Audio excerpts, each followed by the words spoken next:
My name is Tim Johnston. I was born here in Iowa City. I currently teach at the University of Memphis in Tennessee. My most recent book is Descent, a novel, what they call a literary thriller. I also have a collection of short stories called Irish Girl, and before that I wrote a young adult novel called Never So Green some years back. Well, I think for this novel it comes up a lot. How did I write it? You know, because its final form is that it's really sort of it's like a four-part story. It's like four people's stories and different alternating points of view, and the chapters are kind of short, and they jump around from one person to the other. And they wondered, did I write it like that? You know, and how did I develop these characters, and where did they come from, and things like that. And I tell them after the inciting incident that happens in the prologue, I wrote that, and that has kind of a two point of view structure, which kind of prepares you for the rest of the novel's four-part structure. But after that, I wrote just one character at a time. You know, I wrote their whole story for like 200 pages or whatever. Not the whole story, but as far as I felt I could go. And then I went back and wrote the next character and what they were doing. Because part of what happens in this novel is that people get the family gets divided after this incident, this missing person in the beginning, and they kind of go their separate ways. So it was easy to sort of follow their separate paths. And then it was only later that I chopped it up and put it all back together. So they're always curious about that, the process. I was a carpenter for 25 years of my life, most of my adult life. And that took me out to Colorado about 2006 or 7, because my father and stepmother were building a house out there as kind of a ski resort, kind of a ski vacation house. And they needed somebody to finish it off, do the finish work on it. And I was sitting around Iowa not doing much of anything, not writing and not working, and they wondered why I didn't go out there and do the finish work.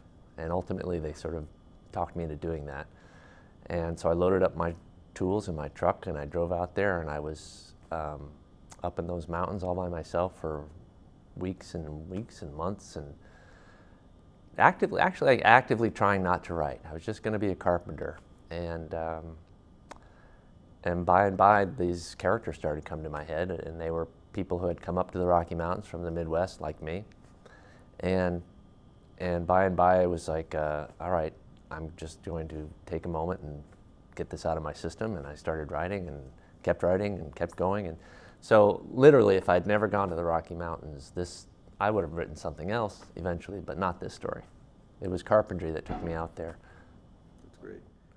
The way that carpentry has worked for me in terms of writing is that it's a kind of skill or kind of job or activity at a certain level that you can do with one part of your brain, while the other part of your brain is thinking about characters, or they're letting characters come into your head, like as it did with me in Colorado. So it's a kind of work that when it becomes automatic, when you're good enough at it that it becomes automatic, and you're not working with power tools and about to lose a finger, and you can sort of let your mind wander, then it's a good companion kind of work to writing. But there is all this stuff about, attention to detail is very important. And in the process of doing that house all by myself, metaphors would come to me, or they came to me later, like I've got to paint all the walls of this entire house. But if I think about that, I'm going to freak out because it's massive square footage. So I'm just going to do this wall today and this little patch of that wall, and I'm just going to concentrate on that and not think about the whole thing. And that's how if you think about writing a novel, it's like, I'm just going to do this little scene today, or this little dialogue, and I'm not going to worry about this, massive thing that's looming over me. So, my favorite quiet place has to kind of be my home, my office in the morning, or wherever I choose to do that kind of work. Occasionally, I'll go out to like a coffee joint or a quiet coffee joint, but it's usually after I've already gotten started on my own. It's a very sort of delicate moment in the morning where you're prepared for it, you're ready for it, but it doesn't always happen. The deeper I am into a project, the more easily it happens, more quickly it happens. But I would usually start with reading. I'll read until I find that I'm not reading anymore, but I'm writing something in my head, and then I'll go, oh, okay, now it's time to pull the laptop over and get to work. And usually it's not even a matter of moving, it's just like putting the book down and picking up, so it's a very quick transition. I can't work where there's children running around. I don't think I could ever work in a busy restaurant.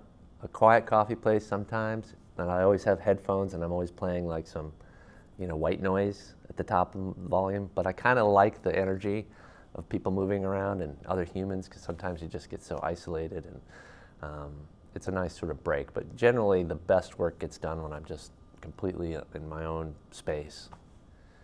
Well, I take a lot of time off, usually. I didn't write for anything substantial for about 2 years after finishing Descent, and I just finally got started this summer when I came back for my summer break from teaching.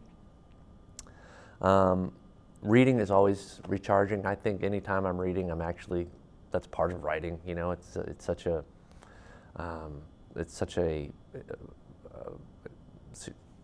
significant part of the process for me, inextricable from writing. So, and then exercise. I go out and run or play basketball or something, and take a big long nap and get back to work. So when I first finished this novel, or thought I'd finished it, my agent at the time thought I'd finished it, and we sent it out to all these publishers, like 8 New York publishers. And one of them was, the publishing house that had published my young adult novel, Farrar, Straus and Giroux. And they had been eager to see this novel. And the editor, all these editors, by the way, all rejected it out of hand. They all said, no, no, no, no, no. But this one said, no, and please tell your author that he used the word pale 25 times in the first 18 pages, or some variation. And then I started, and that was the one piece of really useful advice I got, or feedback I got from that initial rejection. The main thing was I realized I had to revise the whole, the novel wasn't ready to be sent out. But I went back through the book and took out, probably about 100 versions of pale. I didn't realize I was doing it. I think that was a Cormac McCarthy. It's a word he uses a lot. I think that came up out of that. But that was definitely a tick I was not totally unconscious of at the time. I think it's probably about the closest thing to a spiritual experience that I know of. I'm not particularly invested in religious spirituality and things like that, but I believe in forces that we don't understand and things that move us unconsciously. And I think the creative process is tied to that there's a spirit that moves us in ways that we don't always understand. And that's one of the interesting things about actually having a book published and read by other people, is they tell you things about the book that you didn't realize you were doing. But it makes sense, and it doesn't seem like an accident. It seems like things are moving at a very deep sort of subconscious level that is, I guess you could call it spiritual, but and also, in the process, when you're really involved in it, you can sort of disappear for long periods of time as a human being, as a body, and that feels spiritual and thrilling. When you look up at the clock and 5 hours have gone by and you thought it was a half an hour, it's like, where have I been? Where have I been? It's like you've gone out of body and you're traveling around and seeing another world, and that feels a little spiritual, I guess.